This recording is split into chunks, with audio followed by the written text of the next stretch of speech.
bumming with Bob. Let's have a few brews, have some fun with the bum wine crew. So kick your feet up and grab you a beer. 'Cause damn man, I'm glad that you're here.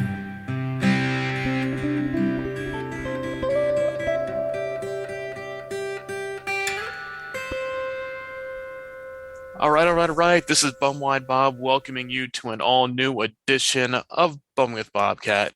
And this week, joining the show is a special guest that is kind of, on the same level that we're at on our show, and that is the Bottom Shelf. He is the host of the Best of the Bottom. It is the Reverend himself, the Reverend JP. How you doing, man? Hello. And that's right. I am the Reverend JP. All my stuff is actually, it's bottom class, where bottom class people drinking bottom shelf booze is our tagline. And why am I a reverend? Because you can do it for $30 to the Universal Life Church, and now I speak for God, so everything we drink is ordained. Oh, see, and I will drink to that and crack one open. Thank you. So hey, thanks for coming on the show. Like I said, I know we've been kind of going back and forth for a few months now, trying to coordinate a podcast. When I saw what you discuss, and that's cheap booze, cheap alcohol, and I'm like, hey, that's me too. We're bottom shelf connoisseurs, and if you can drink cheap and on a budget, I'm all in on that. So before we get things rolling, what are you drinking tonight? Tonight I went to my go-to whenever I can't figure out what I want to drink. I always go with Foster's Ale. I go with the ale one, the green and gold can, just because of the fact that they're two for $5 and they taste pretty good. I know Australians say this is trash beer, but you know what? I might be a trash person, so I mean, what can you do about that? It's perfect. It's perfect. It works out that way. Yeah, 2 for $5 for the big can. Yeah. Oh yeah. Whenever I'm wandering around going like, I don't know what to get. You know what? Foster's Ale. Bam. Yeah. There it is. Yeah, that was like me too. I stopped on my way home today. I was looking around. I was like, okay, what am I going to get? And I was like, you know what? Screw it. It was like PBR 12-pack, $10. I'm like, I'll take it. I was going to go with the 6-pack at first, but I was like, wait, the 6-pack is $6. 12-pack is $9.99. I'm like, that solves its own problem right there. I'm like, I'm going with 12-pack. Why not? That is usually what I do. Actually, I actually used to not be a fan of Pabst Blue Ribbon. A lot of my hipster friends love to drink it, and I was just like, it's just not for me. I don't like it. And then one day, I saw their Twitter and their banter back and forth, because I'm a big wrestling fan too. If you look behind me, I got all my AEW merch up there. But they had this whole thing because it was Nick Gage was in AEW, and he was doing the pizza cutter spot on Chris Jericho, and then cut right to a Domino's pizza commercial. And Domino's got all pissed about it and everything else. And then Pabst Blue Ribbon is like, they posted a thing of a pizza cutter, and they're like, well, if they don't want to be a sponsor, we'll do it. And then it was just this hilarious thing. And I started following them on Twitter, and I was like, you know what? I told my sister, let's give Pabst Blue Ribbon a fair shake. Let's bring it on the show. Let's do a full review of it. And, it was the redemption episode. And actually, for my thumbnail, it's a Pabst Blue Ribbon with angel wings and the halo and everything. I went all out for it because, I am a man for a good gimmick or just some good sense of humor, and their Twitter game won me over. Oh yeah, definitely. Oh yeah, no, definitely. Over the past year or so, whoever took over their social media and their Twitter has been on fire with everything. I remember years ago, I don't even think they were even posting anything on social media. It was like maybe a post here and there, like, hey, buy PBR this weekend, and then all of a sudden, over the past year, it was just like they just gaining traction. And then, like you said, the AEW thing really took it off, and that gained all this traction in the wrestling community now that they're sponsoring like GCW shows. They're trying to get on board with AEW. I know they got all this stuff going on with Matt Cardona. Oh yeah, the Matt Cardona commercial. It warmed my heart. All that stuff. And it's like, finally, after all these years, like I said, PBR was always this quote unquote hipster beer. Yeah. And it was, before craft beers took over, it was like the beer that all the hipsters would drink. Now they've kind of moved on from PBR to these extra hoppy craft beers. So now it's kind of reclaimed its spot on the bottom shelf. Well, it's always been cheap in price. Now I see more people are embracing it again and saying, okay, it's not just for those hipsters that want to be cool. Now it's an everyday beer for people. Yeah, it's definitely kind of gotten into the Bud Light, Coors, Michelob kind of area, but I think it's still just a hair cheaper than those. Not by much. It just kind of depends on if they got specials.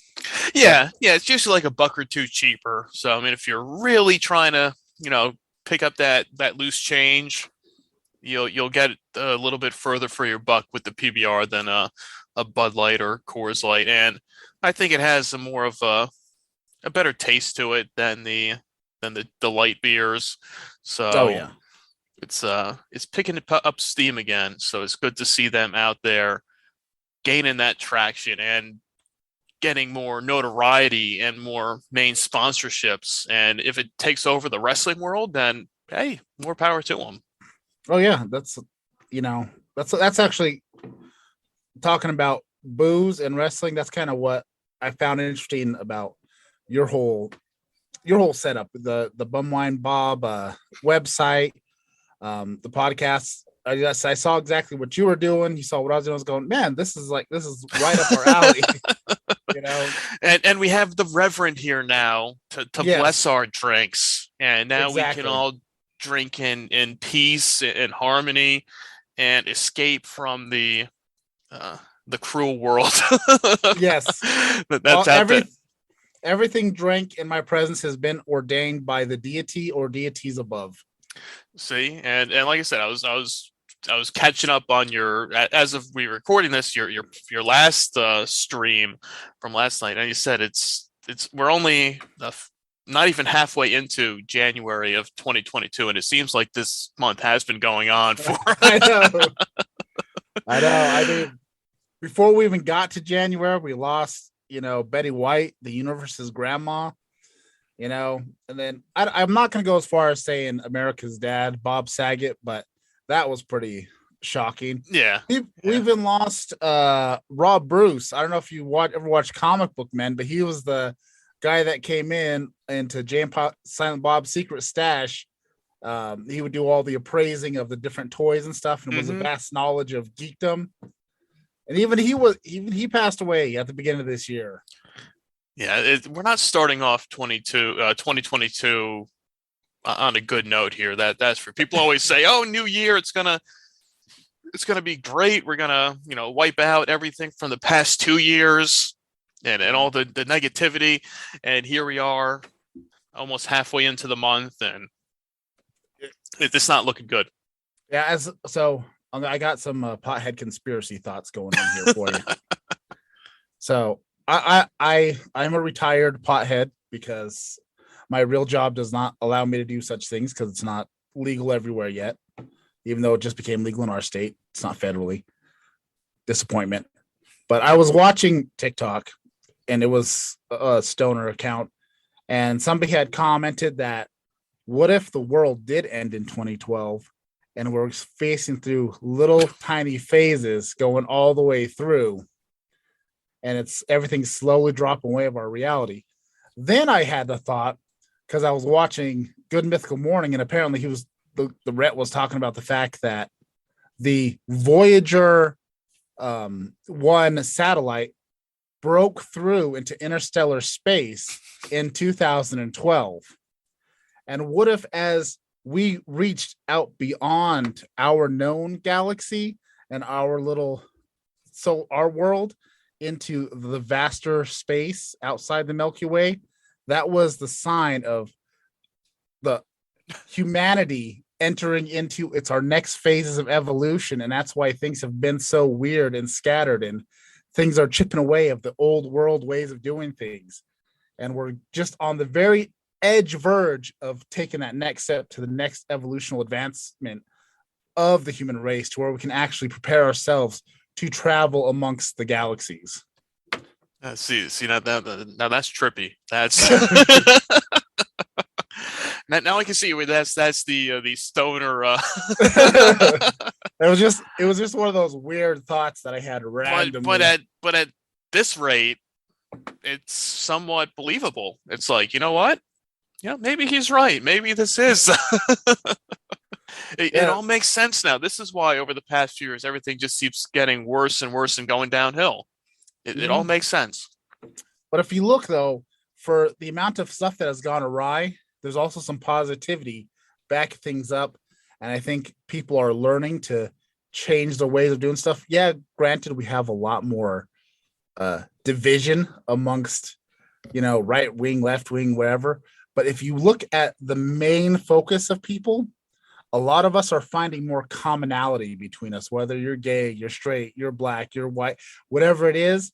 And you're finding more commonality in there. And we're kind of letting all these groups over here and these groups over here kind of destroy themselves, and allowing for the bigger vision in the next step beyond what we are now. Okay. See, yeah, that makes sense. It's kind of bringing, while people are moving for their part, some people are moving closer together. So it's kind of a mixed bag of everything. Yeah, that's kind of how I look at stuff. Now, granted, you would think I just smoked the largest blunt you've ever seen before this started, but or you drank, 6 of those oil can Fosters. Yes, just say no, man, no. Listen to me. This is real. This is what's happening. You're like, okay, yeah, sure. Go crack open another one of your oil cans over there. Like I always say, I am a reverend of the Orthodox Agnostic Church, which basically means I hold up all the traditions of not having any clue if there's a God above us. But one of those things is you should every Sunday drink yourself in and out of an existential crisis. There you go. I'll drink to that. And the good thing is that booze is always something that tends to bring people together. I mean, hence why, we are both here tonight drinking. So I mean, what's your go-to drinks? Like, what would be your favorites or all-time favorites on your list? Okay, so my favorites have changed. You can't really see too well in here, but I have lots of bottles that have been saved throughout the podcast that it started in 2017. But I tend to be a vodka guy if I'm going with liquor, and I really dig Sobieski vodka, which is a Polish made vodka. And me being a Polak, I have a little tattoo of the Polish eagle, and that's kind of what me and my sisters like if we're just drinking for fun. But I just recently discovered soju, and that stuff is just so amazing. I did soju twice on the podcast. One, the first time I tried it and we reviewed the Squid Games. And then again, at the end of the year, we took our 2 favorite drinks of 2021, and that was soju and then 99 hard seltzers, which the hard seltzers I have deemed the most electrifying beverage in all of booze entertainment. Because they are like, I do feel like calling them a seltzer is a stretch because they're too flavorful, but they're 9.9% alcohol per volume. They have 4-packs and 12-packs now. The 4-pack is like $7.99, and I think the 12-pack is right around $15. Okay. But I made the mistake. Me and my sister decided we would each do a 4-pack each to review on the show because it comes with 4 flavors. Yeah. That was probably a bad idea because we got I got through 2 on live on the air, and it was already just like, damn. But they taste so good. But they are so strong. I was just like, man, I don't know if I can get through this. And afterwards, I finished one, and I had half of one left over by the time I went to bed. And it was just they will get you. They will get you. I was gonna say at 9%. Yeah, and they're small cans. They're just a regular 12 ounce. They're the narrow, tall ones, like your Monsters or a lot of your seltzers. Package them in that. But man, they're good. If you haven't tried them, I recommend them. No, I haven't. I know you're talking about them, and so it's on my list to try because it is that seltzer that's one step above your usual. It's a step above your White Claws and that kind of stuff. It's a step below the Four Loko seltzers though, but that's a totally different animal. Yeah, honestly, I feel like the 99 seltzers have more like a Four Loko vibe to them, but taste good. Okay. Yeah. If you can get that vibe and you get that 9% alcohol, but it actually has a good, enjoyable taste, then you're onto something there. Yeah. The Four Loko seltzer. I mean, have you had the Four Loko? We did the Four Loko. We did the Four Loko. I want to say 2020. Okay. Or it might have been before I moved my studio to this room, but we did do them one time before, and ugh. Oh yeah, they're not good. They were. Yeah, I mean it's the. I think they still only have the black cherry and the mango are the two, and the only ones I've seen is the black cherry. Yeah. The mango came out. I think, well, I don't know. The past 2 years have blended together so much. I don't know which is which. I know I had the black cherry. I picked it up the end of 2019. And then I think maybe it was the summer of 2020. I got the mango one. The mango one is decent. Black cherry was not a fan of that. I'm not a big black cherry fan to begin with. And throwing it in a Four Loko seltzer is not going to be a winning combination in my book. But yeah, I mean, those Four Loko seltzers are not meant to be drank as a regular hard seltzer. I mean, oh no, it's you're not drinking them for the taste. I mean, that's for sure. The way I look at Four Loko in general is you're getting ready to go out with your friends. You don't want to spend a whole lot at the bar, because you're not a lightweight, so you don't have to drive. So you pound a Four Loko before you get there, and then you can just drink and maintain that that nice good feeling throughout. Maybe get yourself a little bit drunker. Just don't break out the fireball, because the fireball shots is always always goes wrong. Oh yeah. That's when especially if you start your night with a Four Loko, which is always one Four Loko to start your night. You can deal with that. If you start going to 2, that's when things are going to go downhill pretty quick. Yeah, so, using Bojack math, that is 8 Locos right there. Yeah, exactly. And like I said, it's great to start your night and pregame with, but yeah, if you start breaking out the fireball or any other random shots at the bar, that's when you know that if you have that good buzz going and you're feeling good, once those shots hit, and it's all downhill from there. Oh yeah, like a few years back when I was doing stand-up comedy pretty hard, there's a bar in El Paso called Bueller's. And it's themed after Ferris Bueller's house. It's attached to a retro arcade too. That's next door. Pretty cool ass place. But I got started drinking that night, and my sister decided she was going to be my designated driver. It was one of my early gigs that I was actually making a little bit of money on, and it was a party atmosphere. I got so blitzed. They had $1.50 hams. Oh, nice. So I was 2-fisting hams for a while. As soon as I get up on stage, I got both of my hams together, and I just put the cans together and go, I'm giving y'all guys pressed hams. a handful of people got it, others didn't. But yeah, I was like, just, what the hell is this guy talking about? I was Man. so blitzed. And then it was an all right set, but man, I've never been that drunk trying to get up on stage. And then after the show, Adam, because he's got a free tab, he just starts just handing out just shots after shots. I was so blitzed, I puked in my sister's purse on the way home. Oh man. That's a rough night. Oh, it was a rougher morning. Luckily, yeah. Luckily, if my sister is my partner on the podcast, and she specifically has a purse that is designed to be puked in. The inside is actually kind of got like a rubber layer, so all you do is just hose it out, and it's good. So she brings that purse just in case of that situation. And when I puked in her purse, she's like, "Oh, it finally came in handy." Yeah, this is the person. Okay, we're going out to the bar tonight, or going somewhere that there'll be drinks involved.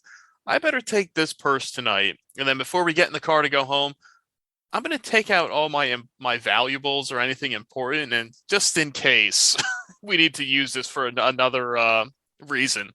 Oh yeah, we had actually planned out a whole idea of creating the party purse, which actually has like a little pocket where you can have like some wine in there, and maybe like a spot if you partake in the weed, you can have a little spot to stash your weed, and maybe smoking accessories, and then a spot to have your actual accessories, your money, your wallet, the important stuff. And the actual major part is meant for in that case of emergency where you have to vomit, and it has like a removable rubber liner that seals the outside. Yeah. And take it. Yeah, they can just take it out and just throw the whole thing away, and have like maybe a zip tie system where it just seals up and you just toss it. They can just wipe it down and make sure there's nothing on the inner liner, and you just have that as the party purse. See, the party purse, you got to get working on that. I mean, get that on Shark Tank. I should make a prototype. Yeah, work on it. And you have to test it thoroughly too. You need to make sure you test the durability of how much puke can fill the thing. so and we can have them. We can have him set out to like kickback, party, rave, and you can have your different adjustments and sizes in preparation for what kind of experience you're expecting that night. Yeah, it's exactly. If you're not getting too crazy, have your little, just your little wristlet or something. If you just feel like, okay, it's just going to be just a little bit, not getting too crazy tonight. But then, if you're really going all out on the town, you get the big one to bring along. Yeah, like almost like a diaper bag situation there. Yeah. Like if you're going to Coachella, you probably need the diaper bag size. Oh yeah. And especially if you're going to fill in the other compartments with all your other goodies. Necessities. Yeah. The necessities, the goodies that you need to bring along to the festival. Oh yes. Yeah, but hey, I mean, it's interesting to see, and especially, I mean, now I know you're the connoisseur of the bottom shelf as well. Now, have you gone down the bum wine road before? Have you had the Night Train, Thunderbird, MD 2020, Cisco, all that good stuff? We did the MD 2020, the Mad Dog 2020, and I did some research and discovered MD is actually for Mogan David 2020, the kosher wine. That was shocking for me. I've done I do. Usually when we do our reviews, I try to do as much research as I can on the liquor we're buying from. But yeah, we've done a couple of episodes just on MD 2020. Well, you have a wide variety to pick from. So if you can get all the flavors, you can really knock out quite a few episodes with it. Yeah, we've done a handful of those. I try not to do like the same stuff every week. I try to kind of change it up. Yeah. Spread it out. Yeah. Yeah, I get bored with flavors, and some stuff comes in like 4 packs, and you kind of work it out there. Like I did. What do we do? The Sonic seltzers. That was an interesting thing. I actually had to go to Missouri to get the Sonic seltzers because they don't sell them in our region. Actually, I didn't have to go to Missouri, but I was coming back. I was coming back from Ohio, And on the way back, I would just stop at random gas station, get gas, just kind of look around and see what they got. You're passing through. You have to scope it out. I do the same thing too. Anytime I'm out of state or anywhere else, I have to pop into any, gas stations or stores and look and see, okay, is there anything here that I haven't had before? And I was down in North Carolina last month, and I stocked up on a ton of stuff that I wasn't able to find where I am in New Jersey. And I just loaded that stuff up. I'm like, okay, great. We're good to go. Oh yeah, definitely. Because I picked up the Sonic seltzers there, and I had to get the 2 12-packs because they have the tropical flavor and they got the regular flavor. And I want to make sure we get the ocean water, the cherry limeade. You need all of them. You can't just have half. Your classic Sonic flavor. So I at least want to review your classic Sonic flavors. So we did, just 4 of those flavors on the show, and they're pretty decent. I feel like they didn't quite live up to the hype that they had, but it was fair enough. And then since we're talking about stuff out of town, I think I got a wine called Tidy Whitey that my mom picked up, I think in Michigan. And then we got some vodka, horseradish vodka. Oh, okay. Okay. We did that. Unfortunately, that episode's not available anymore because we did it in our earlier just audio phase. And my sister decided she wanted to start fresh, and we started going live. And I've gotten rid of a lot of my previous audio episodes that are just audio only because we got a little bit too drunk and we might have said some stuff that might not be too good for our future career. I know. Yeah, you got to go back now. And next thing you're going to get canceled. So yeah, and we're just on the safe side because we got like way too drunk, and some of them went way too long. Some of them ended up being like 3 hours long of just nonsense, just nonsense rambling. Yeah, because we'd do multiple different stuff. We hadn't found our format, but we did those. I'd really like to find the horseradish vodka again to try it. Yeah, now you need to do it for the second time around. That maybe now you can fully remember it and have it in video format and really document the whole process.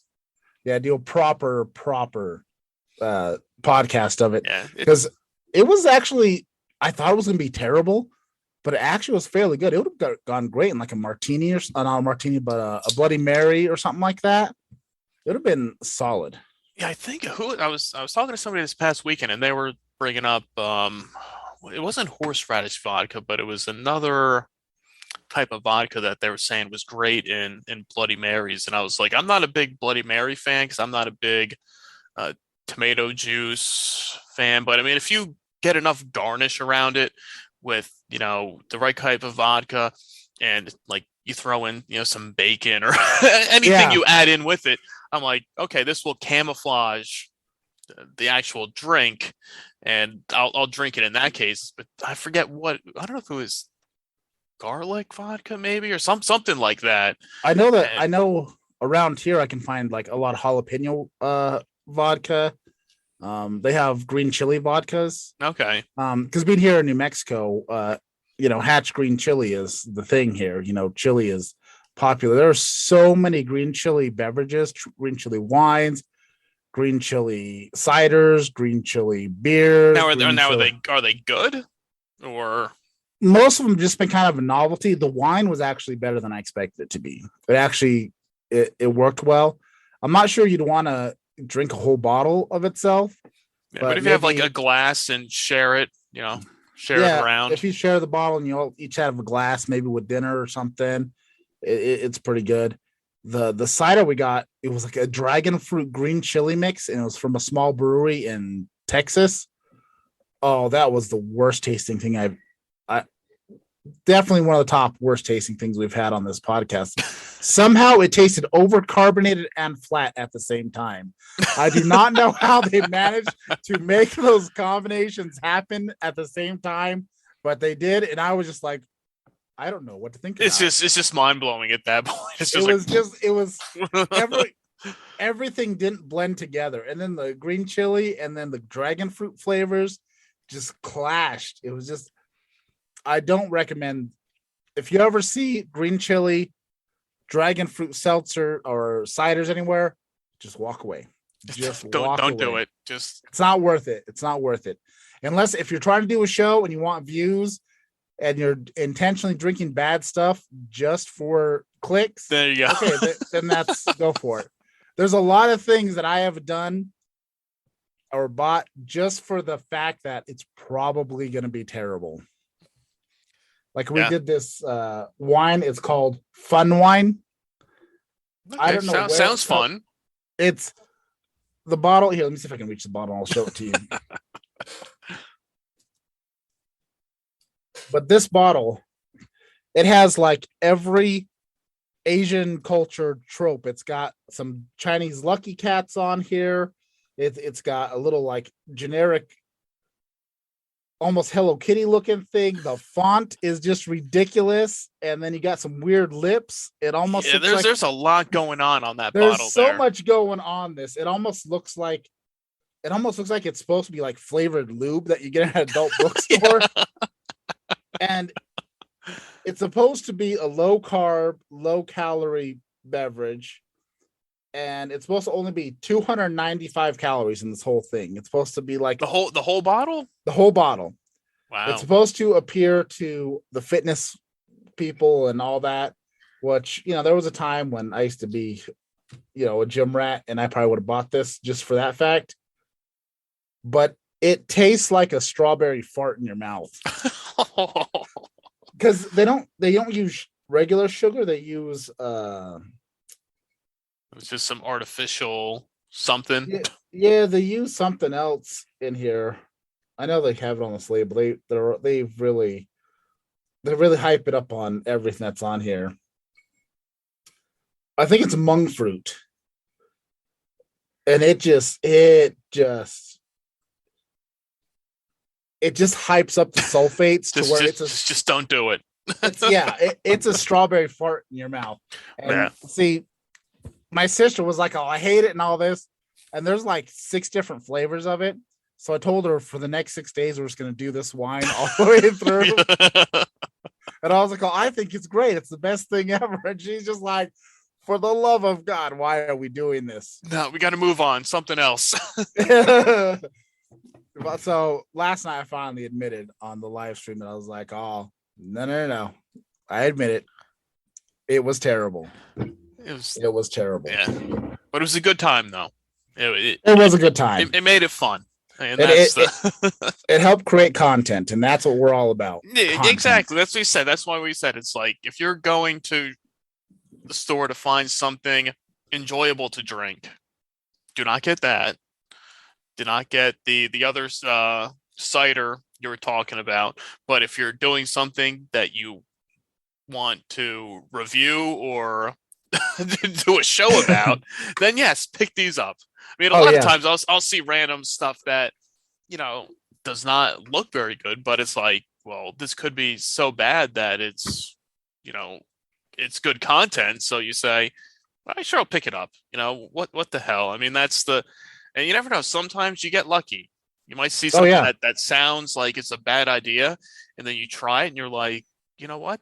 This is not that bad. Is it great? No, not at all. But it's not something you're going to pour down the drain. It's like, at least I can finish this thing. Yeah, that was my thought when I got the 99 seltzers, because we all know the 99 shooters. Yeah, I have my little bag of doom.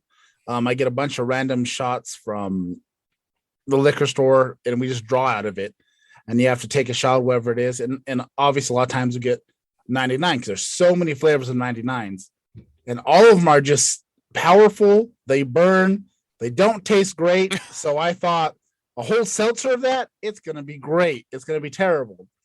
And then we drank it and it was like, holy shit, that was amazing.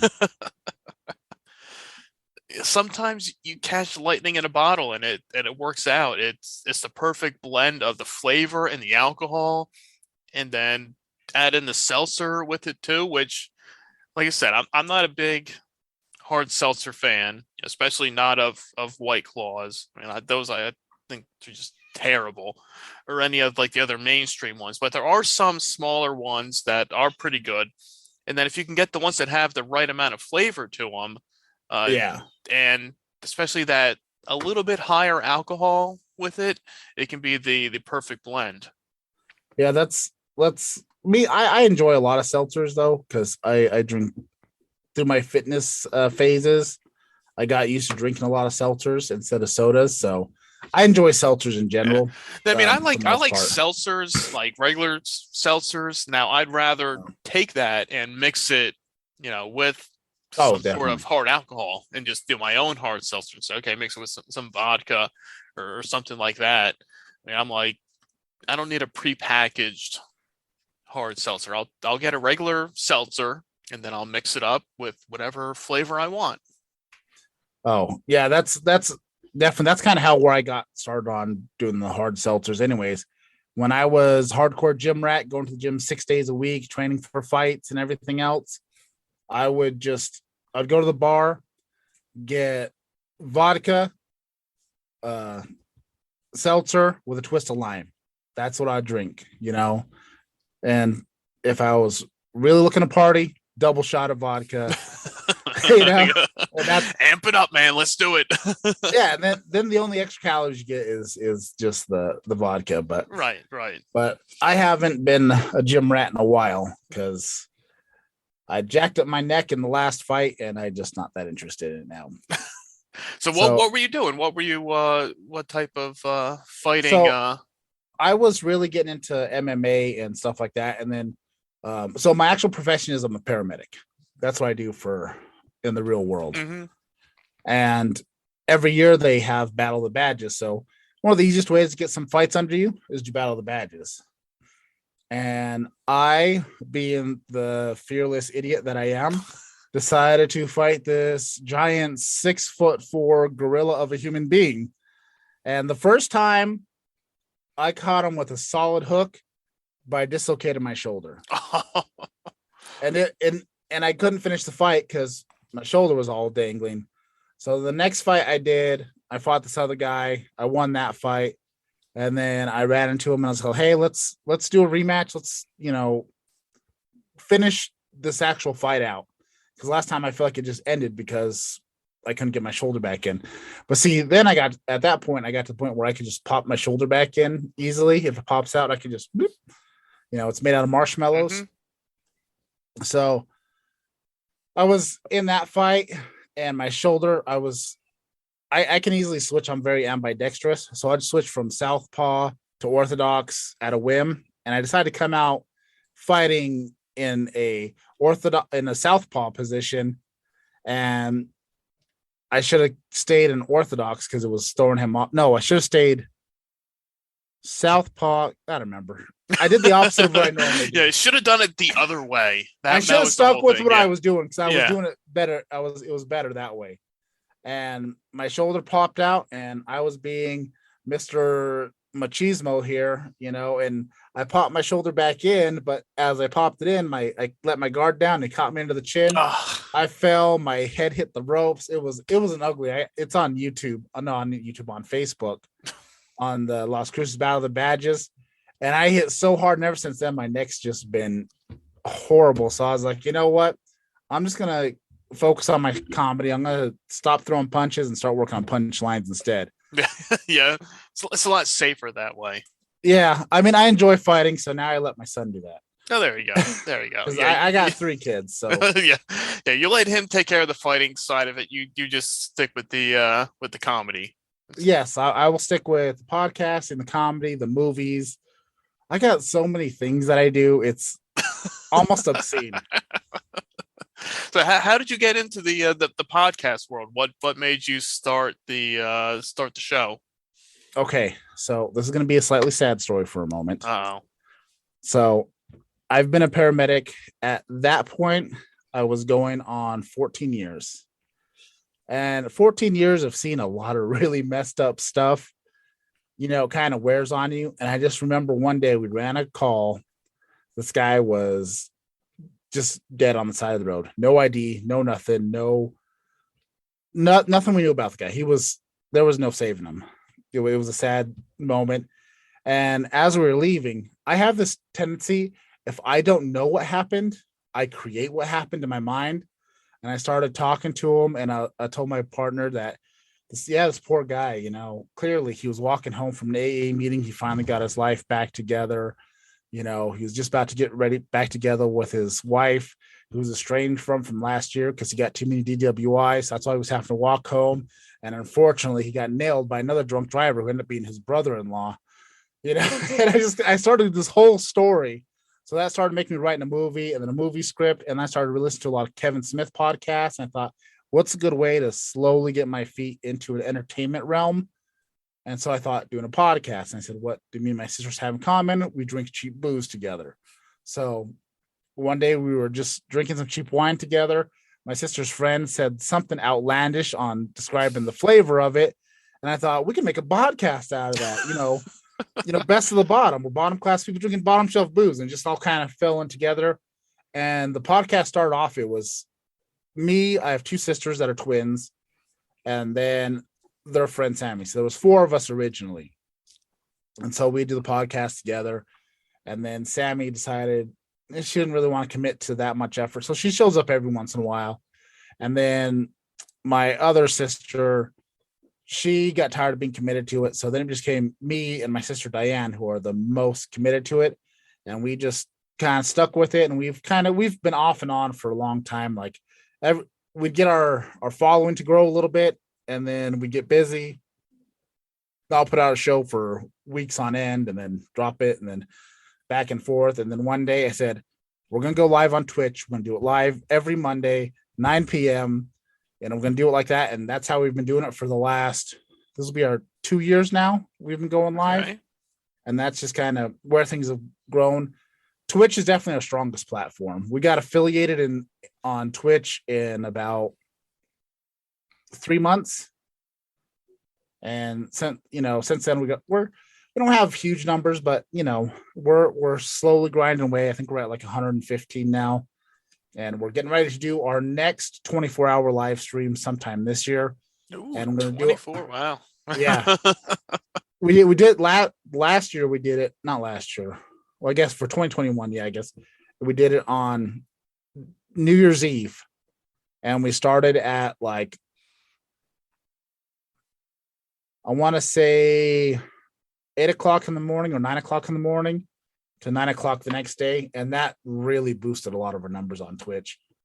But this year we're going to do it on a Monday. So we're going to start with the podcast and then go into some game streaming, some watch alongs, some other nonsense. Cause I also do some game streaming here and there. For a while I had to take a break from game streaming because my video capture cards, technology stuff. Oh yeah, all that fun stuff. Yeah.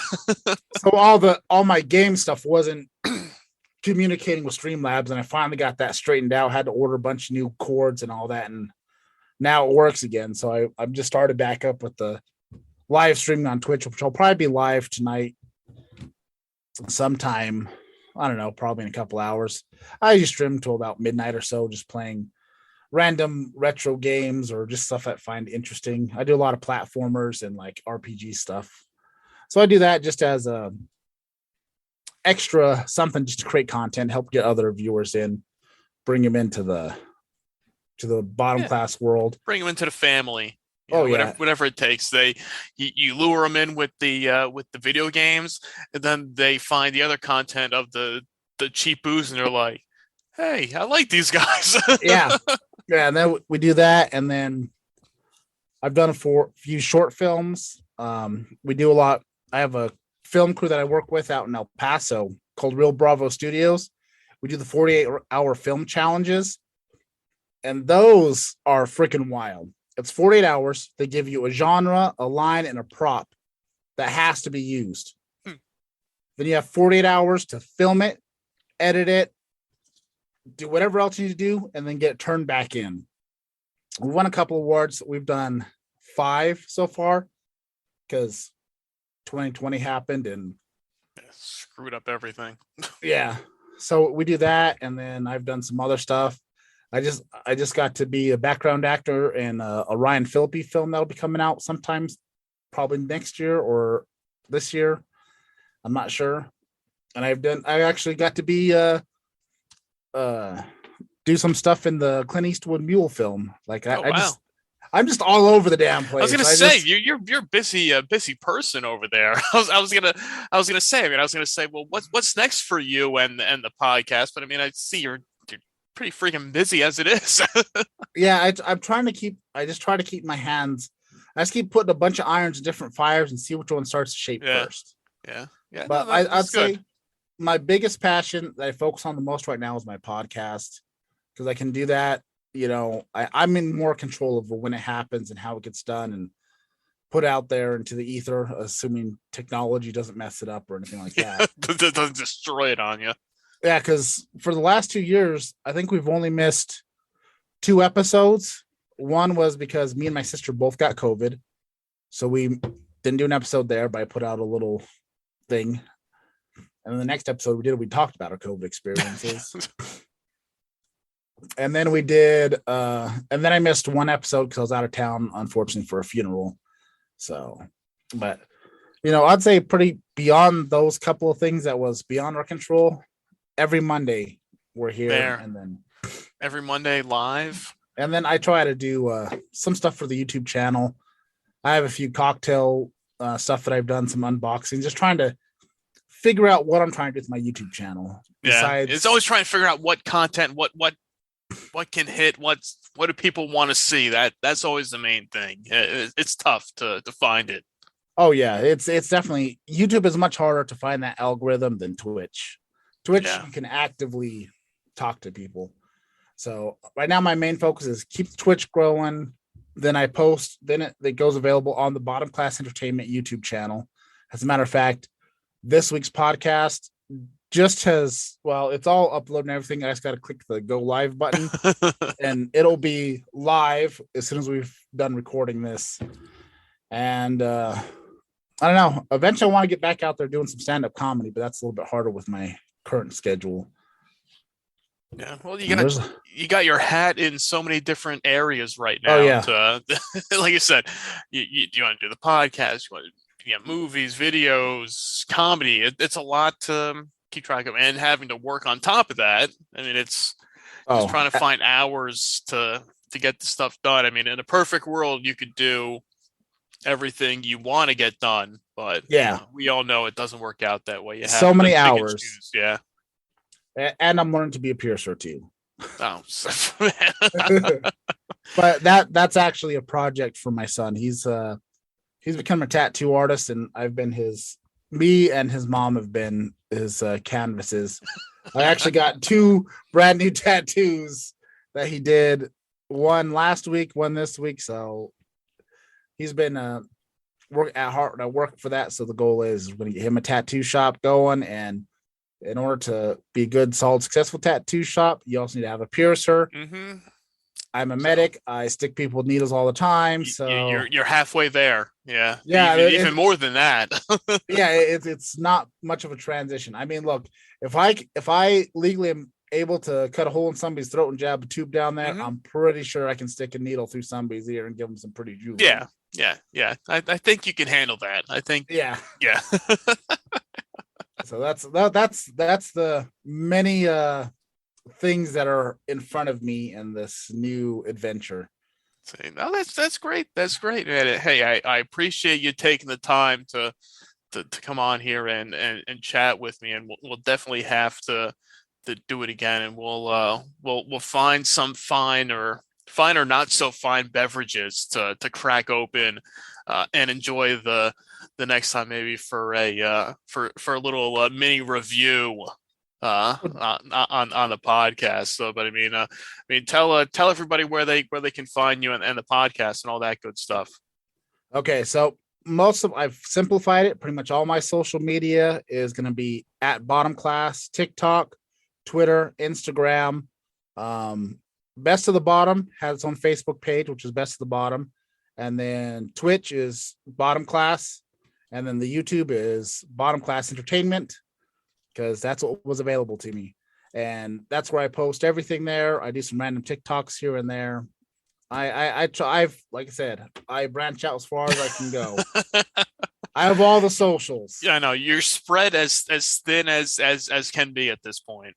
Oh, definitely. I feel like Jake from Adventure Time, that one episode where he switched all the way to his limit in that maze. Yeah, it's like at this point, I don't know. You don't want to stretch too far and then burst. So try to Yes. keep it simple, as simple as you can.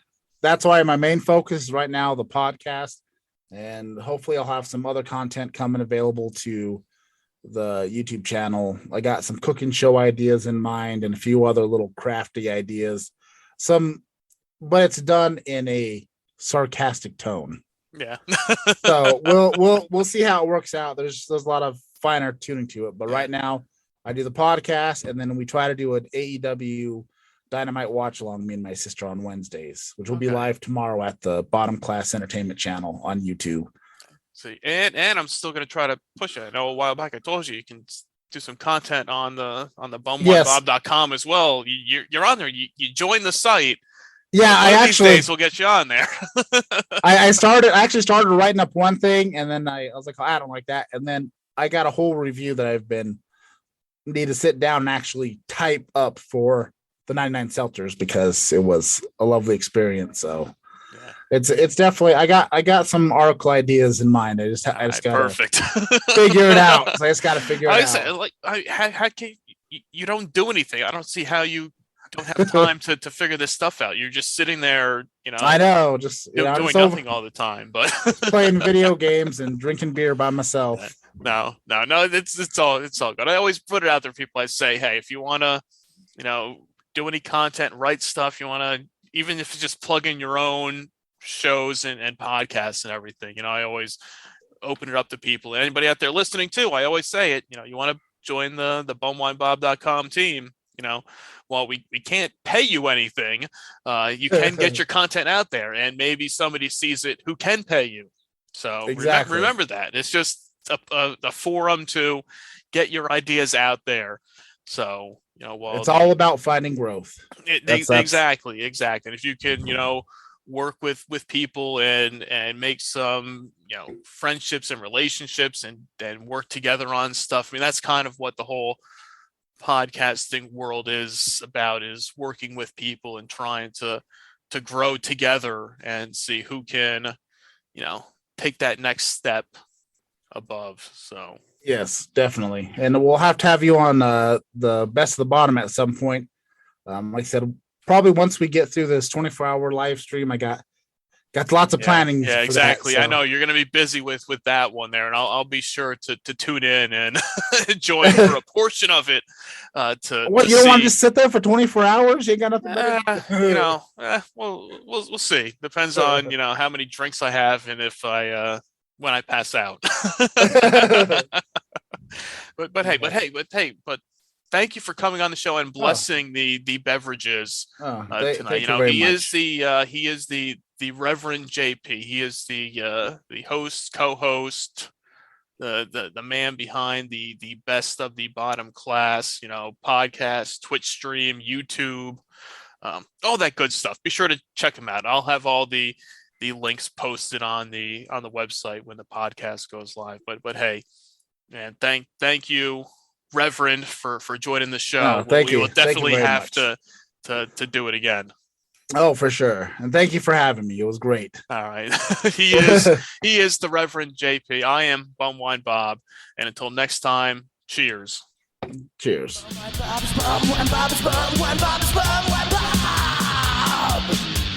I need a beer.